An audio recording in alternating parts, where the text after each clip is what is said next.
Di depan mata ada binatang seperti serigala yang duduk di tengah jalan, menghalang mobil yang sedang lewat. Pasangan suami istri di dalam mobil saling bertatapan. Sang pria tidak berhentinya membunyikan klakson untuk mengusirnya. Tapi dia sama sekali tidak bergerak dan hanya melihat mereka. Mereka akhirnya turun dari mobil dan mendekatinya. Si wanita mengajaknya bicara. Saat itu dia tiba-tiba berlari ke samping mobil dan lompat masuk ke dalam mobil. Suami istri bingung melihatnya. Dasar tidak tahu malu. Kemudian mereka berdua pun membawanya ke Port Dampier, Australia. Ini adalah kisah nyata orang-orang dari seluruh dunia di tahun 1970-an. Dampier membanjiri sumber daya biji besi. Setelah Red Dog sampai di sini, dia sangat mudah berbaur dengan yang lainnya. Penambang yang telah meninggalkan rumah mereka akan bercerita ke Red Dog tentang kerinduan mereka. Dia akan bermain dengan orang yang sedang bosan. Red Dog bisa membawakan kehangatan untuk orang-orang yang kesepian. Semua orang bisa mendekatinya, tapi dia bukan milik semua orang. Dia adalah anggota dari keluarga ini. Red Dog suka naik mobil sambil menikmati sejuknya angin dan pergi tanpa tujuan. Mobil, truk bahkan kereta api dia menaikinya. Hari ini di kota kedatangan supir baru yang bernama John. John tidak tahu tentang peraturan kota itu. Dengan satu kata menyuruh Red Dog turun dari bus. Red Dog tiap kali akan menunggu di tepi jalan dan menatap John. Dia ingin naik busnya John. Tapi sudah berkali-kali John tidak memperbolehkannya.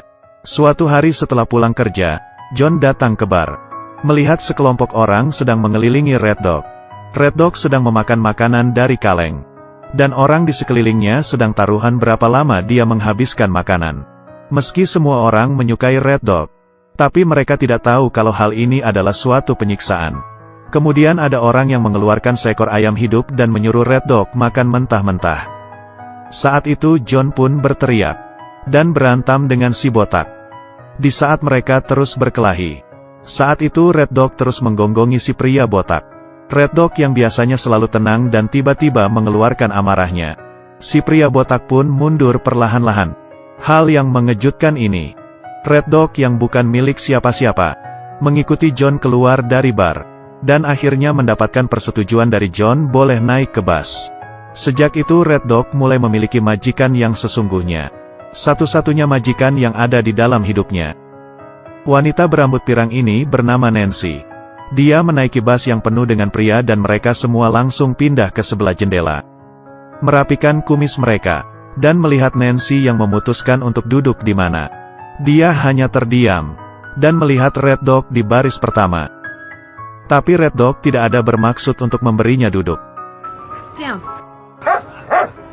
Now be a gentleman and move over. Now.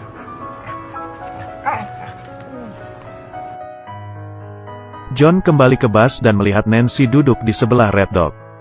Dia pun menyapa Nancy dengan sopan. Ini pertemuan pertama mereka. Kemudian John pun mulai banyak kesempatan untuk dekat dengan Nancy. Hubungan mereka berdua semakin dekat. Hari ini John ingin mengajak Nancy nonton film.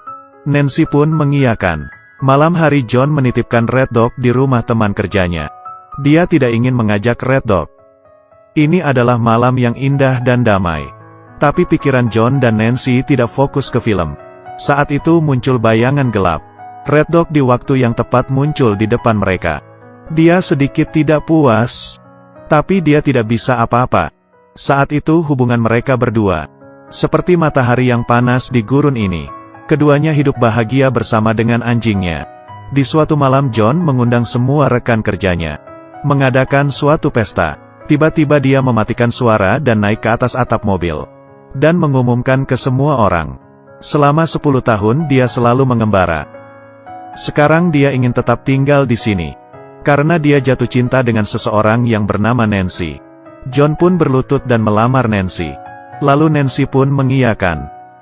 Keduanya berpelukan erat. Setelah pesta selesai, John naik motor bersiap untuk ke rumah Nancy. Sepertinya semua sedang berkembang ke arah yang benar. Keesokannya John berpisah dengan Nancy dan mengendarai motor pulang ke rumah. Matahari saat itu tidak terlalu panas dan terang. Angin yang sepoi-sepoi menerpa badannya. Semuanya begitu indah. Motor berjalan di bawah sinar matahari. perlahan-lahan menjauh dan hilang di ujung jalan. John tidak datang kerja. Rekan kerja menelepon Nancy.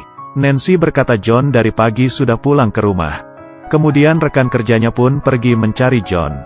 Di tengah jalan mereka melihat bangkai kanguru yang mati. Kemudian menyadari ada jejak kecelakaan. Di saat rekan kerja menemukan John, dia sudah meninggal dunia.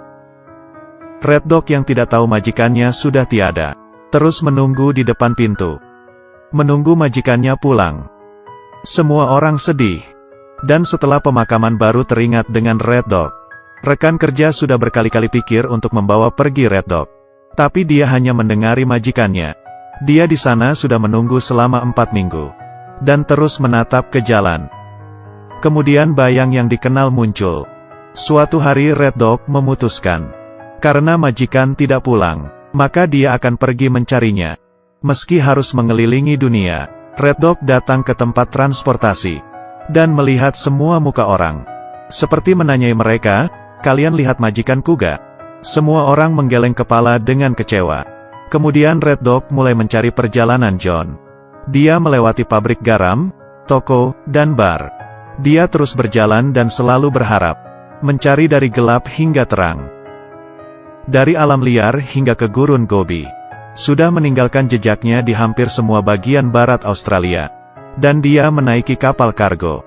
Dari pelabuhan Teheran sampai ke Saganoseki, Jepang. Tapi semuanya sia-sia. Setelah melewati pencarian yang panjang, Red Dog akhirnya mengerti majikan tidak akan pernah bisa pulang lagi. Kemudian dia pulang ke rumah. Nancy melihat Red Dog yang sudah hilang beberapa tahun. Dengan begini Red Dog pun kembali lagi ke keluarga ini. Red Dog yang karena termakan racun. Badannya mulai melemah. Red Dog melihat orang yang sedang bersenang-senang. Lalu diam-diam berjalan keluar. Di saat semua orang sadar, Red Dog sudah entah pergi kemana. Semua orang berhenti berpesta, dan keluar mencari Red Dog. Terakhir menemukan Red Dog di sebelah makam majikannya. Dia tertidur untuk selamanya di sini. Hal ini membuat semua orang sedih. Di sini Red Dog bukanlah hanya seekor anjing. Pria yang pernah ditolong oleh Red Dog, menutupi Red Dog dengan bajunya. Di bawah sinar matahari terbenam. Pemandangan di pemakaman menjadi indah. Mungkin kematian adalah keberuntungan untuk Red Dog. Dia bisa bertemu lagi dengan John di dunia yang lain.